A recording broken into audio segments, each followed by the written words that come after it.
ஒழுங்கற்ற பூமியின் மேல் தேவ ஆவியான ஒரு அசைவாடின் அப்படின்னால், ஒழுங்கற்ற பூமியில் ஏதேன் தோட்டம் உருவாக்கப்பட்டது. ஒழுங்கற்ற யாக்கோபின் குடும்பத்தின் மீது தேவ ஆவியான ஒரு அசைவாட்டப்படினால் யோசேப்பு உருவாக்கப்பட்டான். யாக்கோபினுடைய குடும்பமும் ஒரு ஏதேன் தோட்டத்தை போல மாறினது. தேவ ஆவியானவர் ஆராய்ந்து நிதானிக்கிறவர் மாத்திரமல்ல, ஆராய்ந்து முடியாத பெரிய காரியங்களை செய்கிறவர். யோசேப்பு மூலமாய் களஞ்சியங்களை கட்டுவதற்கென்று பல ஆயிரம் வேலை வாய்ப்புகளை கொடுத்தவர் நம்முடைய தேவன். யோசேப்பு சிறைச்சாலையிலே துக்கமுகமாய் இல்லாததற்கு ஒரு காரணம், தமக்கு முன் வைக்கப்பட்ட சந்தோஷத்தின் பொருட்டு அவமானத்தை எண்ணாமல் விபரீதங்களை சகித்தான். இந்த நாளில் கூட தேவ ஆவியானவர் என்னவெல்லாம் செய்கிறார். ஏன்னா 41:38 ஆதி ஆமத்தில் பார்வோன் தன் ஊழியக்காரரை நோக்கி, தேவ ஆவியை பெற்ற இந்த மனுஷனை போல வேறு ஒருவன் உண்டோ? தேவ ஆவியானவர் மூலமாய் செய்கிற ஒரு 7 காரியங்களை சுருக்கமாய் சொல்லுகிறேன். முதல் காரியம் 2 சாமுவேல் 23:2, கர்த்தருடைய ஆவியானவர் என்னை கொண்டு பேசினார். அவருடைய வசனம் என்னுடைய நாவில் இருந்தது. கர்த்தருடைய ஆவியானவர் பேசுகிற ஆவியானவர், நம்மை கொண்டு பேசுகிற ஆவியானவர். தாவீது மூலமாய் தனி மனிதருக்கும் பேசினார், தேசத்துக்கும் பேசினார். யோசேப்பு மூலமாய் தேசத்தில் உள்ள சிறைச்சாலை உள்ள குற்றவாளிகளுக்கும் பேசினார், ராஜாவுக்கும் பேசினார், தேசத்திற்கும் பேசினார். தேவ ஆவியானவருக்கு இடம் கொடுக்கும் பொழுது அவர் பேசுகிற ஆவியானவராக இருக்கிறார். ரெண்டாவதாய் தேவ ஆவியானவர் ஆவிக்குரிய சிந்தைக்கு நேராய் நடத்துகிறார். 8:5 ரோமர், அன்றி மாம்சத்தின்படி நடக்கிறவர்கள் மாம்சத்துக்குரியவைகளை சிந்திக்கிறார்கள், ஆவியின்படி நடக்கிறவர்கள் ஆவிக்குரியவைகளை சிந்திக்கிறார்கள். ஆவிக்குரிய சிந்தை என்ன? பிலிப்பியர் 4:8, கடைசியாக சகோதரரே, உண்மை உள்ளவைகளவைகளோ, ஒழுக்கமுள்ளவைகளவைகளோ, நீதி உள்ளவைகளவைகளோ, கற்புள்ளவைகளவைகளோ, அன்புள்ளவைகளவைகளோ, நற்கீர்த்தி உள்ளவைகளவைகளோ, புண்ணியம் எதுவோ புகழ்வதோ அவைகளே சிந்தித்து கொண்டிருங்கள். ஆவியின் சிந்தை ஜீவனும் சமாதானமும். நம்முடைய வாழ்க்கையில் கூட ஆவிக்குரிய சிந்தைக்கு நேராய் நம்முடைய எண்ணங்களை சிந்தைகளை மாற்றுவார். ஒரு மனுஷனுடைய நினைவு சிந்தை எப்படி இருக்கிறதோ அப்படியே அவன் இருக்கிறான்.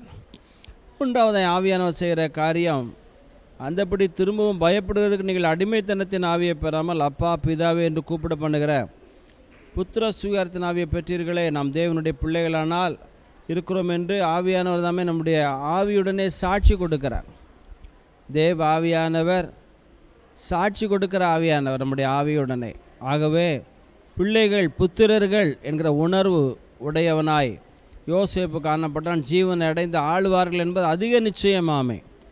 நம் பிள்ளைகளானால் சுதந்திரமே. தேவ புத்திரர் வெளிப்படுவதற்கு சிருஷ்டியானது காத்து கொண்டிருக்கிறது என்ற வார்த்தையின்படி தேவ ஆவியானவர் நம்மளை புத்திரனுக்கு நேராய் நடத்துகிறார். புத்திர சுயாரத்தின் ஆவிக்கு நேராய் நடத்துகிறார். ஆவியின் சிந்தையை தருகிறார், நம் மூலமாய் பேசுகிறார். நான்காவதாய் ஆவியிலே அனலாக்குகிறவர் ஆவியானவர். அசதியாக இராமல் ஜாக்கிரதையாக இருங்கள், ஆவியிலே அனலாயிருங்கள், கர்த்தருக்கு ஊழியம் செய்யுங்கள். அப்போலோ ஆவியிலே அனலுள்ளவனாக இருந்தான், சாதுரியவானாக இருந்தான், நல்லா அலெக்சாந்திரிய பட்டணத்தான். யோசேப்பு ஆவியிலே அனலுள்ளவனாய் தேவ சத்தம் கேட்கிறவனாய் தேவ சத்தத்தினால் நிறைந்திருக்கிறவனாய் காணப்பட்டான். ஐந்தாவதாய் பார்த்தீங்கன்னா, அந்தபடி ஆவியானவர் நமது பலவீனங்களில் நமக்கு உதவி செய்கிறார். நம்ம ஏற்றபடி வேண்டிக் கொள்வது என்னதென்று அறியாதிருக்கிறபடியால் ஆவியானவர் தாமே வாக்கு கடங்காத பெருமூச்சுகளோடு நமக்காய் வேண்டுதல் செய்கிறார். 1:26.